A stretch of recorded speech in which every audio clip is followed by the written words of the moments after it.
गोविन्दा गोविन्दा जन्माद्यस्येतोऽन्वयात् इतरतश्चार्थेष्वभिज्ञस्वराट् तेने ब्रह्महृदाय आदिकवये मुह्यन्ति यत्सूरयः तेजो वारिमृदां यथा विनिमयो यत्र त्रिसर्गो मृषा धाम्ना स्वेन सदा निरस्तकुहकं सत्यं परं धीमहि उयर्वर उयर्नलं உடையவன் எவனவன் மயர்வர மதிநலம் அருளினன் எவனவன் அயர்வரும் அமரர்கள் அதிபதி எவனவன் துயரரு சுடரடி தொழுதழு என் மனநே. நேத்திக்கு அக்னிர்வை தேவானாம் அவமோ விஷ்ணு பரமஹா என்று சர்வதேவ ஸ்வரூபியான பகவான் பூபார ஹரணத்துக்காக வேண்டி வசுதேவருக்கும் தேவிக்கும் நேத்திக்கு அவதாரம் பண்ணினார். இன்னைக்கு வசுதேவர் கொண்டு குழந்தைய நந்தகோகுலத்தில் விட நந்தோத்சவம் அங்கே ஆரம்பிக்கிறது. ஒரே கோபர்கள்லாம் பரஸ்பரம் மண்ணி தைரியம் அடிச்சுண்டு கோபால் கோபால்னு ஆடுறா. அப்படி ஒரு 10 வயசு கோகுலத்தில் இருக்கான் பகவான். அப்போது பூதனை அனுப்புகிறான் கம்சன். இந்த மந்திரியெல்லாம் கூப்பிட்டு ஆலோசனை பண்ணினாலே நேற்று கதையில் ஆலாம் உபாயம் சொல்கிறா. சமஷ்டி உபநயனம் மாதிரி பிறந்த குழந்தையெல்லாம் சமஷ்டியாக வதம் பண்ணிட்டா அதில் உங்கள் சத்ருவும் வந்துடுவான் அப்படின்னு ஒரு ஐடியா கொடுக்குறான் அவன் மந்திரி. அதை கேட்டுண்டு இந்த பூத்தனா பாலகாத்தகினி அப்படின்னே அவளுக்கு பேர். இந்த டாக்டர் பட்டம் மாதிரி குழந்தைய கொள்றவள்னே அவளுக்கு பேரான். அப்படி அவளை கொண்டு கண்ணபிரான கொள்ளும்படியாக உத்தரவு பண்ணுறான் கம்சன். அதன் பேரில் அவள் ஸ்வேச்சா ரூபம் எடுத்துக்கக்கூடியவ அழகா ரூபத்தை எடுத்துட்டு கோகுலத்துக்கு வந்து கோபியெல்லாம் ஆச்சரியப்படுறாலாம். சாட்சாத்து மகாலட்சுமியாக வந்துட்டாலோன்னு அப்பேற்பட்ட ஒரு சௌந்தரியத்தோடு வந்து மாறில் விஷம் தடவை இருக்கா. அந்த பாலை கொண்டு கண்ணனுக்கு கொடுக்க அவள் மாரோட உயிரையும் சேர்த்து உறிஞ்சானாம் பகவான். ஆனால் அவளுக்கும் மோட்சத்தை கொடுத்தான். பூத்தனா மோக்ஷன்னு பேர், பூத்தனா வதன்னு சொல்ல வேண்டியிருக்க. அந்த கிருபாலுவான பாலமுகுந்தன் கருணையினால் அம்மாக்கெல்லாம் என்ன ஸ்தானம் கொடுத்தானோ அதே ஸ்தானத்தை பூத்தனாக்கு கொடுத்தானோ. கம்பாதயாலும் சரணம் பிரஜேம என்று கொண்டாடுறா மகான்கள்லாம். அப்புறம் சகடாசுரன் வரான், திருநாவர்த்தன், பகாசுரன், வத்சாசுரன், தேனுகாசுரன் இவெல்லாம் அண்ணா தம்பி. ஒருத்தனை கொண்ட உடனே எல்லாரும் வரிசையாக வரா.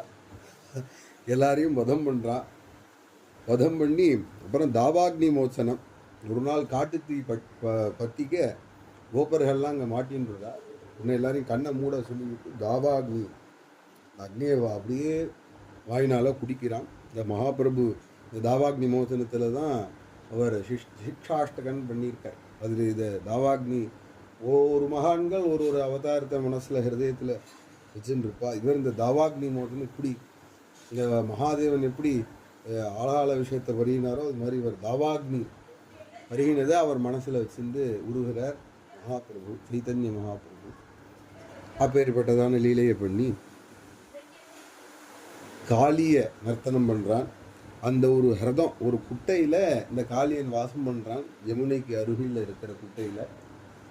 அப்போது அதில் உள்ள விஷங்கள் இங்கே கோகுலத்தை பாதிக்கிறது. உடனே பகவான் காளியனை போய் சிக்ஷை பண்ணி அவனுக்கு வந்து ஒரு பயம். கருடன் அவன் பிரபாசங்கிற ஒரு தீபத்தில் இருக்கான், பிரபாச க்ஷேத்திரன். அங்கே கருடனோட பலியாக ஒரு நாகர்கள் பலி வைக்கணும். அதில் இவன் பலி வைக்காமல் இவன் ஆட்சிக்கு வரும்போது கருடன் யாரியா அவனுக்கு யார் நம்ம எதுக்கு பலி வைக்கணும்னு திமிரா அதப்பாக இருந்தான். உடனே கருட பகவான் அவனை காளியனை அடித்து க்ளோஸ் பண்ணிடுவா போட்டுருக்கு. அங்கேருந்து தப்பிச்சு இங்கே ஒளிஞ்சுன்னு இருக்கான். நான் இங்கே சௌபரி இது பண்ணியிருக்கேன், ஷாப் விட்டுருக்கார். இங்கே எதாவது கருடம் வந்தால் தலை வெடிஞ்சிரும், அப்படி வெடிச்சிரும் அப்படின்னு. அதனால் இந்த ஹிரதத்தில் ஒளிஞ்சுன்னு இருக்கானா. இங்கே பகவான் போய் காளியை நர்த்தனம் பண்ணி கொஞ்ச நேரம் அந்த காளியன்ட்ட கட்டுண்டா மாதிரி இருந்துட்டு அப்புறம் பக்தானுகிரகம் வெளியில் லோக கலாதி குரு நனர்த்தன்னு பரமேஸ்வரன்லாம் மேல் நின்று பார்க்குறாப்புல டான்ஸ் ஆடி. நடராஜரே பார்க்குறார், இந்த டான்ஸை பார்த்து ஆச்சரியப்படுறார்.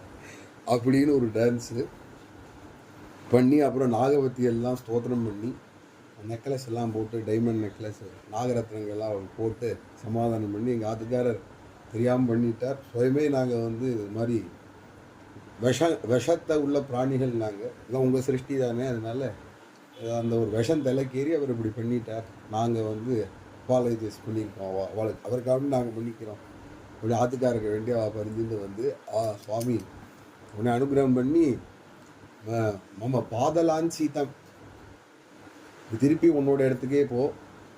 இங்கே நான் உன் தலையில் ஆடினது என் கால் உன் தலையில் அச்சு பண்ணியிருக்கேன், அதனால கருடன் உன்னை எதுவும் பண்ண மாட்டான் அப்படின்னு அவனுக்கு கருட பயத்தை நிவர்த்தி பண்ணி திருப்பி காளியனை அவனோட இடத்துக்கே அனுப்பி இங்கே வராத குழந்தை குட்டிகளோட போயிடும் ஃபேமிலியோடு செட்டில் ஆகிருக்கான். பேரன் பேத்தி வரைக்கும் அங்கே இருக்குது, எல்லாரையும் ஒருத்தர் விழாவும் கூட்டு போயிடும்னு அவனை அனுப்புகிறார். அப்புறம் விரதச்சரியாது கன்யானாம் எத்திர துஷ்டோச்சியுதோ விரதி கோபிகள்லாம் நோன்பு இருக்கா காத்தியானிய அம்மனை குறித்து இந்த மாதிரி நான் அண்ணனையே பிராணநாதனாக அடையணும் அப்படின்னு. அப்போது பகவான் அவளுக்கு துணைக்கு யாராவது ஒருத்தர் போனமே வெடிக்காலம்புற இருட்டாக இருக்குங்கிறதுனால நந்தகோபன் கண்ணபிராணியை நியமிக்க அவனே கூட்டின்னு போகிறானா கோபிகையில் தினமும் ஸ்நானத்துக்கு காவலாக. அப்போது ஒரு பொழுது விவஸ்திரமாக ஸ்நானம் பண்ண நதியில் விவஸ்திரமாக ஸ்நானம் பண்ணுறது சாஸ்திர ரீதியாக தப்புங்கிறதுனால பகவான் ஜெகத்குருவாக இருக்கிறதுனால அவளுக்கு சிக்ஷை பண்ணுறான். வஸ்திரத்தெல்லாம் ஒழிச்சு வச்சுட்டு இப்போ நாங்கள் இந்த மாதிரி தப்பு பண்ணினேன் அப்படின்னு சொல்ல, இப்போ நான் என்ன பிராயசித்தம் தெரியாமல் குளிச்சுட்டோம் அப்படின்னா என்னை வந்து கையெடுத்து கூப்புங்கோ தலைக்கு மேலே, தலையை கூப்பி நமஸ்காரம் பண்ணுங்கோ தலைக்கு மேலே கையை கூப்பி, அப்போ உங்களுக்கு அது பிராயசித்தம் நான் உங்களை வஸ்திரத்தை சொல்ல கோபி எல்லாம் நமஸ்காரம் பண்ணி அவளுக்கு திருப்பி புனகா வஸ்திரத்தை கொடுத்து அவெல்லாம் அந்த காத்தியாயினி விரதத்தை பூர்த்தி பண்ணி உடனே இந்திர யாகம் எப்போதும் இந்திரனுக்கு யாகம் பண்ணுவா நந்தகோபர் வாத்தியாரை வரிச்சு. இந்த வாட்டி இந்திரனுக்கு யாகம் வேண்டான்னு சொல்லிட்டான் கண்ணன். அவனுக்கு எதுக்கு அவன் கர்மாவும் பண்ணுறான், நீ அவனுக்கு இல்லை நம்ம யாகம் பண்ணுறதுனால தான் மழை பெய்யுறது அப்படின்னு சொல்ல அவாவா டியூட்டியே பண்ணுறா. நம்ம டியூட்டி மாடு மேய்க்கிறது, மாதிரி மழை புரிய வைக்கிறது இந்திரனோட டியூட்டி. அதுக்கு எதுக்கு அவருக்கு கமிஷன் கொடுக்கணும், சம்பளம் கிம்பளங்கிற மாதிரி கிம்பளம் எதுக்கு கொடுக்குறன்னு பகவானை தடுத்து நிறுத்தி உடனே லட்சம் குடி இருக்குங்க எல்லாரும் இந்த சின்ன பையன் சொல்கிறத கேட்டு உடனே அது என்ன பண்ணலான்னா கோவர்தனத்துக்கு வந்து பூஜை பண்ணலாம் அப்படின்னு. நான் கோவர்தன உலகில் தான் மாடு கண்ணுலாம் புல்லெல்லாம் தின்னுறது, நமக்கு நிழலை தர்றது மாடுகளுக்கெல்லாம். மழைக்கு மழையும் ஒரு காரணம், அதனால நம்ம கோவர்தனத்துக்கு போய் கோவர்தன மலைக்கு பூஜை பண்ணுவோம்னு சொல்ல எல்லாரும் போய் கோவர்தன மலையை போய் பூஜை பண்ணுறா. அது பொறுக்காமல் இந்திரன் வந்து பழைய காலத்தில் ஏவ வேண்டிய மேகங்களை ஏவி ஒரு ஸ்தூலா வருஷதாராக என்று ஒரு தூண் போல் பெஞ்சுதான் மழை. அதிலிருந்து கோகுலத்தில் காப்பாற்றுற அந்த மலையே கொடையாக பிடித்தார், கோவர்தனத்தையே கொடையாக ஆக்கி அங்கே கோபர்களெல்லாம் காப்பாற்றி அப்புறம் இந்த கோபஸ்திரீகளுக்கு ராசக்கிரீடை பண்ணி அனுகிரகம் பண்ணுறார். அவள் விரதம் பூர்த்தியானது அம்பாள் பிரசன்னமாக இருக்கா அப்படின்னு அவளுக்கு பகவானபி தாராத்ரி சரதுத்புல்ல மல்லிகா என்று 10 வயசு பாலகனாக பகவான் யோகமாய உபாசனை பண்ணி எல்லா கோபிகளும் வேணு கான இசையில் மயங்கி வரா. அவாவா ஆற்றுல பரமாறுறா, குழந்தைக்கு பால் கொடுத்துட்டுருக்கா, மாடு கறந்துட்டுருக்கா. அப்படியாக ஒரு கிரியையில் இருக்கிற கோபிகைகள் ஆனால் தன்னை மறந்து சில பேர் மேக்கப் பண்ணிட்டு இருக்காளாம். அவள் வந்து இந்த வேணுகானத்தினால கைக்கு இட்டுக்க வேண்டிய மருதாணி எடுத்து கண்ணுக்கு இட்டுக்கிறாளாம், கண்ணுக்கு இட்டுக்க வேண்டிய மை எடுத்து மருதாணி மாதிரி கையிலெல்லாம் பூசிக்கிறாளாம். விதிக்த வஸ்திராபரணாக வஸ்திரம் வந்து மேலே போட்டுக்க வேண்டியதை கீழே கட்டிக்கிறா, கீழே போட்டுக்க வேண்டிய வஸ்திரத்தை மேலே போட்டுக்கிறா. அப்படியாக கோபிகள் தன்னை மறந்த நிலைமையில் கோபாலனால் மோகிக்கப்பட்டு ராசக்கிரியையில் வந்து கோபாலனோட கலந்துண்டு தாசாமத்தியே துவயோர்துவயோ என்று ஒரு கிருஷ்ணன் ஒரு கோபி அப்படின்னு சேர்ந்து அங்கனாம் அந்தரே மாதவம் சாந்தரே நாங்கனாம் ஒரு கோபி ஒரு கிருஷ்ணன், அப்புறம் ஒரு கிருஷ்ணன் ஒரு கோபி, அப்படி ஒரு ரவுண்டு அப்படி ராசம் பண்ணினாலாம். அது வந்து ஒரு ஒரு அந்த அஷ்டதிக் பால்கரையும் ஜெயிச்சுட்டே வரான் பகவான். ஒரு ஒரு லீலையில் இந்திரனை ஜெயிக்கிறான், அக்னியை வந்து தாவாக்னி பானம் பண்ணி ஜெயிக்கிறான். தர்மராஜனை குரு புத்திரனை போய் கூட்டின்னு வர்றார். குரு புத்திரனை கூட்டின்னு வா, அவன் என் புள்ள போயிட்டான் சமுத்திரத்தில், அவனை போய் கூட்டின்னு வா, அதான் குரு தட்சிணை சாந்தி பண்ணி சொல்ல போய் தர்மராஜன்ட்டே போய் சங்கு ஊதி அவா பட்டணத்துக்கே போய் குருபுத்திரனை கூட்டின்னு வரான். அப்படியாக எல்லா திக்கு பாலகளையும் ஜெயிச்சுட்டே வரும் பொழுது இந்த காமனையும் ஜெயிச்சானா பகவான். இந்த ராசலியில் காமன் எப்படியாவது பரமேஸ்வரன்ட்டையே அபசாரம் பண்ணி சரீரத்தை, அனங்கன்னு பேர், சரீரத்தை பொசிக்கின்றான் இல்லையா, அது மாதிரி இவர்கிட்ட போய் எதாவது பண்ணணும் பார்க்குறான், காமனால் ஒன்றும் பண்ண முடியலையா. அப்பேற்பட்ட ஆத்மாராமஹா ஆத்மாராமோபி லீலையா, அந்த ஸ்திதியில் ராசம் பண்ணினான் கண்ணன் அப்படின்னு இது வந்து காமனை ஜெயிக்கக்கூடியதான இந்த ராசலீலையை வர்ணிக்கிறார். அப்புறம் சங்கச்சூட வதம் பண்ணுறார், அக்ரூராகமனம். உடனே தனுர்யாகம் பண்ணி நம்ம வந்து தனுர்யாகம்னு இப்போ ஒரு இன்விடேஷனில் போட்டு கிருஷ்ணராமாவை கூப்பிட்டு வதம் பண்ணிடலான்னு கம்சன் பிளான் பண்ணேன். ஏன்னா ஏற்கனவே ஆள்லாம் அனுப்பிச்சு ஒன்றும் பலிக்கலை. ஏன்னா அக்ரூரை நைஸாக கூப்பிட்டு இவன் போனால் தான் வருவான் பகவான், இதுதான் கொஞ்சம் பாவதராக சிஷ்வா குடுமையெல்லாம் வச்சுன்னு இருக்கிற பஞ்சகச்சத்தோடன்னு அவரை ஏவி விட அவர் நினச்சிட்டே போகிறார். அவன் கதை முடிய போகிறது நினச்சிட்டு அவர் கிளம்புறார். போனால் பகவான் நினச்சிட்டே போக கோகுலத்துக்கு போனால் அங்கே பிருந்தாவனத்தில் பகவானோட கால் பதிஞ்சிருக்கு. பத்ரைவாங்கிதமான ரேகையில் உள்ள பாதத்தை சுவடை பார்த்து அக்ரூரர் கண்ணீர் விட்டு அதில் படுத்து உருந்து அப்புறம் பகவானை போய் பார்க்க போகிறார். பலராமனும் கிருஷ்ணனும் சேர்ந்தாப்புல அங்கே நிற்க பகவானை போய் நமஸ்காரம் பண்ணி பகவான் அவர் ஒரு விதத்தில் சித்தப்பாவுற பகவானுக்கு உடனே பகவான் அவரை கட்டிண்டு வாங்கோ சித்தப்பான்னு சொல்லி ஸ்வாகதம் பண்ணி என்ன சமாச்சாரம் மாமா என்ன பிளான் பண்ணியிருக்கான், எங்கள் அப்பா அம்மா எப்படி இருக்கா, வசுதேவர் தேவகி அப்படின்னு 10 வயசு இருந்தாலும் உள்ளே அது இருக்குது பகவானுக்கு. அதை கேட்டு உடனே இந்த விஷயத்த நீங்கள் வந்து யசோதா நந்த பாப்பாட்ட சொல்ல வேண்டாம், அவள் வசனப்படுவா அப்படின்னு ரகசியமாக கூட்டின்னு போய் அவள் ரூமில் வச்சு தாப்பால் போட்டு 2 பேர் இந்த பக்கம் கிருஷ்ணர் ராமனும் காலை போட்டு சித்தப்பா எந்திக்க விடாமல் எந்திக்கு போய் எங்கேயா சொல்லிட போகிறாருன்னு வெயிட்டு பூரா அப்படி கழிச்சு காலையில் பார்த்தா ஏதோ ரத்தம் நிற்கிறது கோபியெல்லாம் பார்த்தா யார் வந்திருக்கா, அக்ரூரர். என்ன எதுக்கு வந்திருக்கா, கிருஷ்ணர் கூட்டின்னு போகிறான்னு கதறியாழ சமாதானம் படுத்தி என்னோடய அவதார காரியம் மேற்கொண்டு பரித்ராணாய் சாதுனா முந்தவாண்டவாள்லாம் ரட்சணம் பண்ணணும், திரௌபதி அலற போகிறா கோவிந்தான்னு போய் நான் காப்பாற்றணும் அப்படின்னு பரீட்சித்து கர்ப்பத்தில் ரட்சிக்கணும். இந்த மாதிரி அவதார காரியங்கள் இருக்குது எனக்கு. அதை நான் வந்து எப்போ ஒழிஞ்சதோ ராஜ்ய காரியங்கள் நான் வரேன்னு சமாதானம் பண்ணி பகவான் கிளம்புறான். இன்னைக்கு மதுரைக்கு வந்தால் அங்கே கம்சனுக்கு வேட்டி துவைக்கிறவன், சந்தனம் அரைக்கிறவன், ட்ரெஸ்ஸு தைக்கிறவன், இது மாதிரி உள்ள எல்லாரையும் வரிசையாக நிற்க வச்சு இப்போ அவனுக்கு எதுவுமே இப்போ கண்ணை வந்தாச்சு இங்கே அதை அவனுக்கு தெரிவிக்கணும். வரிசையாக வண்ணானை வந்தால் அவன் வண்ணானை ஒரு அரைஞ்சு கழுத்து திரும்பி கீழே விழுந்தான், உயிரே போயிடுத்து வண்ணானுக்கு. உடனே சந்தனம் அரைக்கிறவ குப்ஜ அவள் வந்து இப்படி முதுகு கூனி இருக்குமா, திரிவக்கரையாக இருப்பாளாம். அஷ்டவக்கரர் கேள்விப்பட்டிருக்கோம், அது மாதிரி திரிவக்கரை இவ கூனி இருக்குமா. பகவான் போய் அவளை கட்டி அணைச்சிட்டு அவனை நிமிந்துட்டா அதி சுந்தரமாக மாறிட்டாலாம். அவள் விரூபம்லாம் நிவர்த்தியாகி சுரூபமாக ஆனால் அந்த திரிவக்கரை உடனே அவள் எங்கள் ஆற்றுக்கு வாங்குவா அப்படின்னு நைஸாக கூப்பிடுறா. நான் கம்சவதான் ஆகி வரேன்னு அவளுக்கு அனுகிரகம் பண்ணி உன்னை ட்ரெஸ்ஸு கம்சனோட ட்ரெஸ்ஸு தைக்கிறவன் வரான். இந்த ட்ரெஸ்ஸை வாங்கி எல்லாம் நல்லா வெட்டி இந்த கோப சிறுவர்கள்லாம் நந்தகோபுரம் வந்திருக்கார் கூட, அவளுக்கெல்லாம் அந்த ட்ரெஸ்ஸை அளவாக தைச்சு அந்த கம்சனோட ட்ரெஸ்ஸையே எல்லாருக்கும் மாட்டி விட்டு அங்கே அவன் குளித்தாலோ என்ன பண்ணாலோ தெரிய துண்டை கட்டி நிற்கிறான். கம்சன் ஒன்றும் வரல, டெய்லி வர வேண்டிய சமாச்சாரங்கள்லாம் பகவான் இதெல்லாம் தெரிவிக்கிறான், நான் வந்தாச்சு அப்படிங்கிறத. உள்ளே பிரவேசித்து அங்கே தனுர்யாகத்துக்கு சிவதனுசை வச்சுருக்கான். அதை எடுத்து எப்படி யானை லகுவாக கரும்பை முறிக்குமோ அது மாதிரி எடுத்து முறிச்சாரான். டங்காரம் ஆகாஷம் அலாவி சப்தம் கேட்குறது.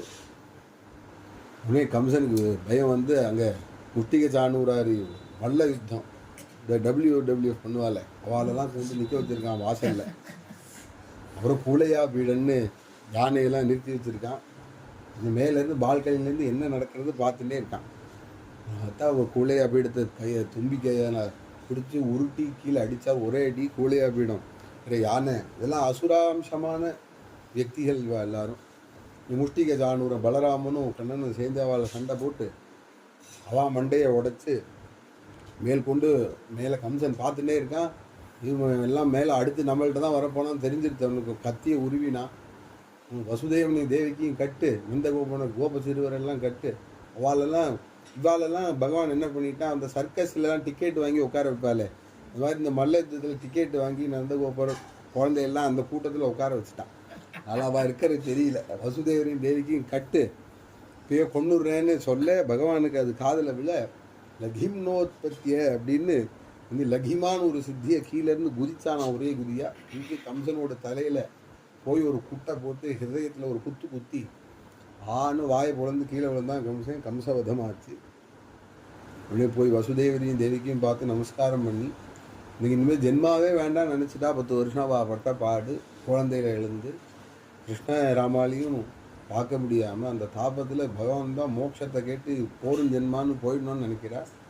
பகவானை பார்த்த உடனே மாத்ருவாத்சல்யம் வந்து கட்டி அழைச்சிட்டு கொஞ்சராலாம். உடனே போய் உக்ரசேனரை பட்டாபிஷேகம் பண்ணி அவரை ராஜாவை உட்கார வச்சு வசுதேவர் அவர் கையை கூப்பி கேட்குறேன், எங்கள் அப்பா அம்மாவை ரிலீஸ் பண்ணலாமான்னு.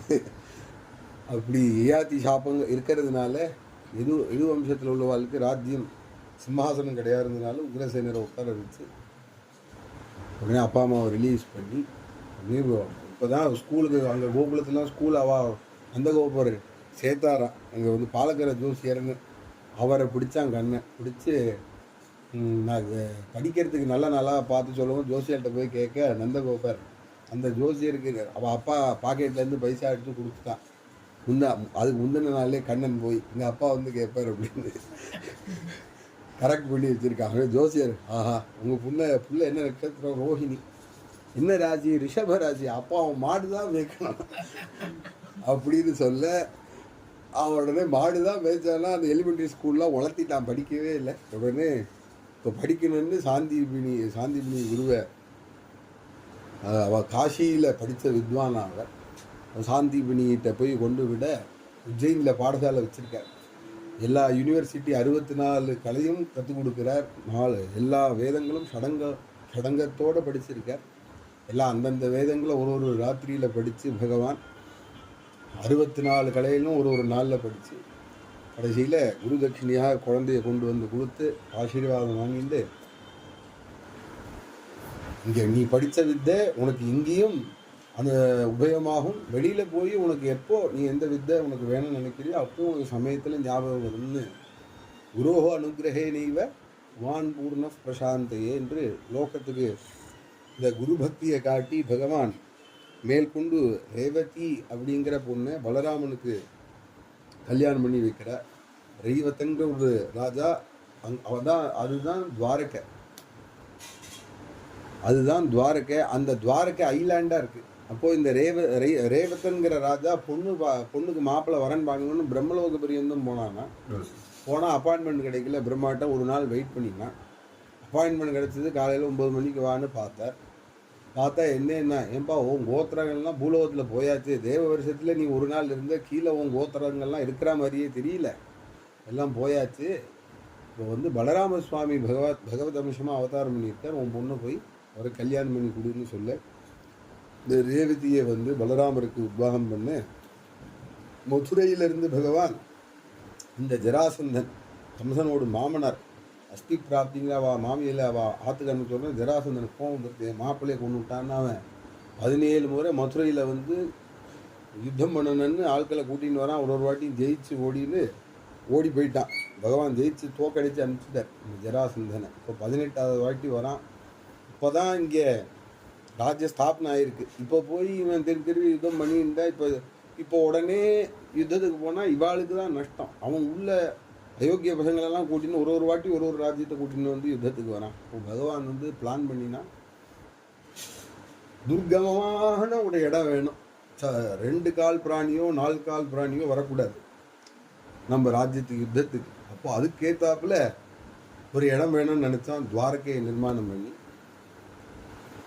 அங்கே போய் அங்கே வந்து ஃபுல்லாக சமுத்திரம் இருக்குது, அரளி நீர் இருக்கிறதுனால டக்குன்னு மனுஷாலோ ஒரு குதிரையோ உள்ளே வர முடியாது, சைன்யங்கள்லாம் உள்ளே வர முடியாது. அப்படி ஐலாண்டில் துவாரகையை நிர்மாணம் பண்ணி அங்கே கிரகப்பிரவேசம் பண்ணி ராத்திரியோட ராத்திரியாக 5 லட்சம் குடி யாதவால் ராத்திரியோட ராத்திரியாக தேவமாயினால மாயா பலத்தினால எல்லா யாதவாலையும் ராத்திரியோட ராத்திரியாக துவாரகையில் கொண்டு வச்சுடுறான். அதாவது ஒரே ஆச்சரியம், ஒரு குதூகலமாக இருக்குது. இங்கே காளையவனன்னு ஒருத்தன் ஒரு மிளேச்சன், அந்த மிளேச்ச படையில் வந்திருக்கான். நாரதர் சொல்லியிருக்கார் இந்த மாதிரி சின்னங்கள்லாம் உண்டு பகவானுக்குன்னு. உடனே இங்கே எல்லோரும் யுத்தத்துக்கு நிற்கிறா, என்ன பண்ணலான்னு கதவை திறந்தா பகவான் ஒரே ஒரு தாமரைப்பூ அப்படி காமிச்சான்.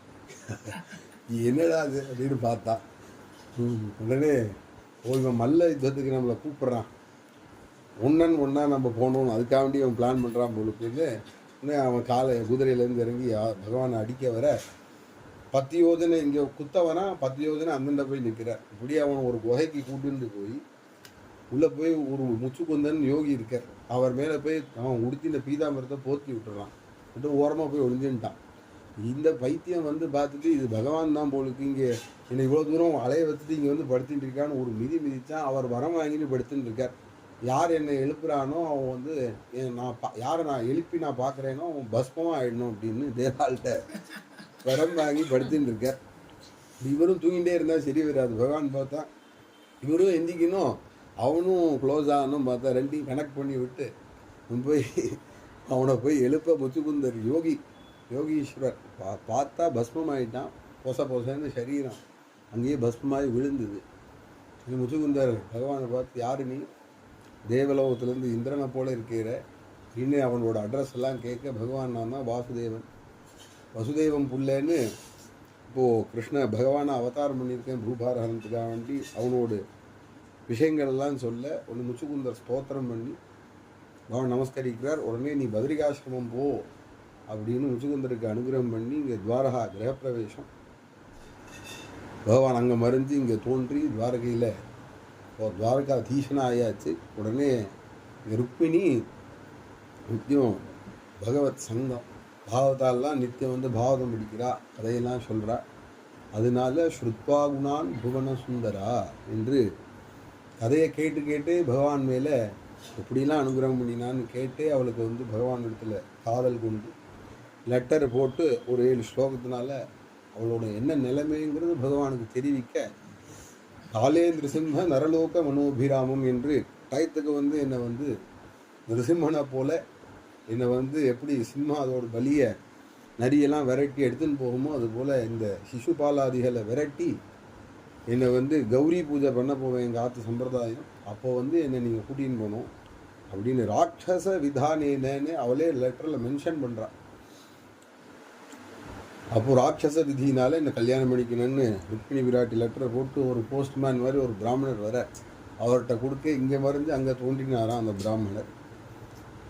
உடனே பகவான் லெட்டரை எனக்கும் உனக்கும் வித்தியாசம் கிடையாதுன்னு இந்த பிராமணரையே வாசிக்க சொல்ல லெட்டரை வாசிக்கிறார். சுத்வா குணான் புவன சுந்தரான்னு வாசித்து உடனே பகவான் சஜ்ஜமா தாருகனை தாருகான்னா ரத்தம் சஜ்ஜமாக இருக்குது கிளப்புடா அப்படின்னா உடனே கருடத்வஜம் பறக்கிறது ரத்தம் பலராமருக்குள்ளே சொல்லலை, ஸ்ட்ரெயிட்டாக பகவான் கிளம்பியாச்சு. ஆற்று வாத்தியார் நடுவில் எங்கேயாவது கல்யாணம் பண்ணணுன்னா ஆற்று வாத்தியார் வேணும் வந்த பிராமணரையும் கூட்டு ரத்தத்திலே வச்சுட்டு அப்படி கிளம்பிட்டா. அவனை பலராமர் பின்னாடி சைன்யத்தோடு போகிறார். அவங்க ஏதாவது அயோக்கிய பசங்க ஜராசந்தெல்லாம் வாக்கு கொடுத்துருக்கான் சிசுபாலனுக்கு, நான் பார்த்துக்கிறேன் கண்ணன் வந்தான் அப்படின்னு. அவெல்லாம் நின்றுருக்காங்க. போய் பார்த்தான், கௌரி பூஜைக்கு போகிறா. ஆனால் விக்னேஸ்வரரோட அம்பாவை பார்த்து நமஸ்காரம் பண்ணி நிர்விக்னமாக இங்கே கல்யாணம் ஆகணும்னு அந்த பகவதி சரணத்தை பார்த்தாலாம். பகவதி சரணத்தை பார்க்குறா, ஆனால் மனசில் கிருஷ்ணனோட சரணத்தை நினச்சி பிரதட்சிணமாக வெளியில் பார்த்தா பகவான் இப்படி அந்த இவளே யோக மாயை தானே, விஷ்ணு மாயை, இவளும் மகாலட்சுமி தானே, மகாலட்சுமி ஸ்வரூபினியா ருக்மிணி. இவளை தேஜஸை பார்த்து அங்கே உள்ள யானையில் குதிரையில் உட்காந்த ராஜாலாம் மயங்கி கீழே விழுந்தாலாம். கண்ணன் வந்தான். இப்படி முடியை ஒதுக்கிற வியாஜத்தில் இப்படி திரும்பினா கண்ணனை பார்த்துட்டா. எதிரஷே அச்சுதம் சா என்று கிடுகிடுன்னு பகவான் ருக்மிணியை தூக்கினா ரத்தத்தில் வச்சான். தாருகான்னா ரத்தம் கிளம்பிடுது. இந்த பசங்கள்லாம் பின்னாடி வந்தால் ஒன்றும் முடியல, பார்த்துட்டே நிற்கிறாங்க அங்கங்கே. உடனே அங்கே போய் மாப்பிள்ளை சிசுபாலனை போய் சமாதானப்படுத்தி இந்த ஜராசந்தன் எல்லாம் முடிஞ்சாச்சு. அப்போ தான் அவன் தான் சொல்கிறான், வாழ்க்கைங்கிறது வட்டங்கிறத ஜராசந்தன் சொல்லுறான். நான் 17 வாட்டி தோற்று போயிருக்கேன்பா, அது மாதிரி உனக்கு இப்போ முதல் வாட்டி அதனால சங்கடமாக இருக்குது, நீ போக போக பழகிடுன்னு அவனை சமாதானப்படுத்தி அவன் கோத்துட்டு போய் அவன் அண்ணா ருக்மிணிகிட்ட போய் அவன் ருக்மிணியோட அண்ணா அவன்கிட்ட போய் கதற, என்னப்பா என்ன கல்யாணம் பண்ணேன்னு இப்படி முறுக்கு மாலையை போட்டு உட்கார வச்சுருக்கேன், நான் பசிக்குது முறுக்கு மாலையும் சாப்பிட்டுட்டேன் காலி ஆகிடுச்சு, உமா பண்ணியிருக்கியான்னு விசாரிக்க ருக்மிணிக்கு கோபம் வந்து அவனை போய் ருக்மிணி இல்லாமல் அங்கே திருப்பி குண்டினன் பிரவேக்ஷாமின்னு சொல்லி சபதம் பண்ணிட்டு போகிறான். போய் வழியிலேயே பகவானை தடுத்து யுத்தன் ருக்மிக்கும் பகவானுக்கும் 64 கலை கற்றுண்டானோ நான் அதில் ஒரு கலை கவரம் பண்ணுறது. இவனை ருக்மியை உட்கார வச்சு அவனுக்கு 5 குடுமி வச்சு கவரம் பண்ணி விட்டான். அவன் தலையை காட்ட முடியல, விசர்ஜனை பண்ணிட்டான். ருக்மிணி கேட்டுக்கிறா, இப்போ கல்யாண சமயமாக நீங்கள் போய் இவனை கொண்டா தீட்டு வந்துடும், இல்லைன்னா கொண்டா தேவையில்லை, 3 நாள் தீட்டு வந்துருமே கொள்ளாதீங்கிறா ருக்மிணி. வாத்சல்யம் அண்ணாட்ட. அதனால உடனே அனுகிரகம் பண்ணி அவனை சைன்யத்தை ஜெயிச்சு பின்னாடியே பலராமர சைன்யத்தோடு வந்திருக்கார். ரத துரக பதார்த்த சைன்யங்கள் பின்னாடியே வந்தால் அந்த சைன்யத்தை விதர்ப சைன்யத்தை ஜெயிச்சு யாதவ சைன்யம் ஜில்லுன்னு ருக்மிணியை கொண்டு வந்து இறக்கி பகவான் அழகாக கல்யாணம் பண்ணிண்டு எப்படி வைகுண்டத்தில் ஸ்ரீயஸ்பதியோட காட்சியை அளிக்கிறானோ அது மாதிரி திவ்யமாக துவாரகையில் மக்கள்லாம் ஆனந்தமாக ருக்மிணியும் பகவானையும் பார்த்து ஆச்சரியப்பட்டா அப்படின்னு அழகான ஸ்லோகம். இதோட யோசனத்தை பூர்த்தி பண்ணிக்கிற ஒரு ஆசுரம் பெரியாழ்வாரோடு வந்து யசோதாமா பல லீலையில் இருக்கும் பகவானோடு பகவானை ஸ்தன்யபானத்துக்காக வேண்டி யசோதை கூப்பிட்றா அப்படின்னு ஒரு பாட்டு. அது பெரியாழ்வார் அந்த பாவத்தில் பாடுறார். ஓட ஓட கிங்கிணிகள் ஒலிக்கும் ஓசை பாணியாலே பாடி பாடி வருகின்றாயே பத்மநாபன் என்றிருந்தேன் ஆடி ஆடி அசைந்து அதனுக்கேற்ற கூத்தை ஆடி ஓடி ஓடி போய் விடாதே உத்தமானி முலை உனாயே என்று க்ஷீராப்திசாயான பகவான் யசோத பால் குடிக்கணும் அப்படின்னு அழுதானா. அப்பேற்பட்டதான மூர்த்தி நமக்காக வேண்டி பாகவத ஸ்வரூபமாக இருந்து எப்போதும் அனுகிரகம் பண்ணின்னு இருக்காருன்னு சொல்லி இதோட பூர்த்தி பண்ணிக்கிறேன். गोपिका जीवन स्मरणं गोविंदा गोविंदा। सद्गुरु महाराज की जय।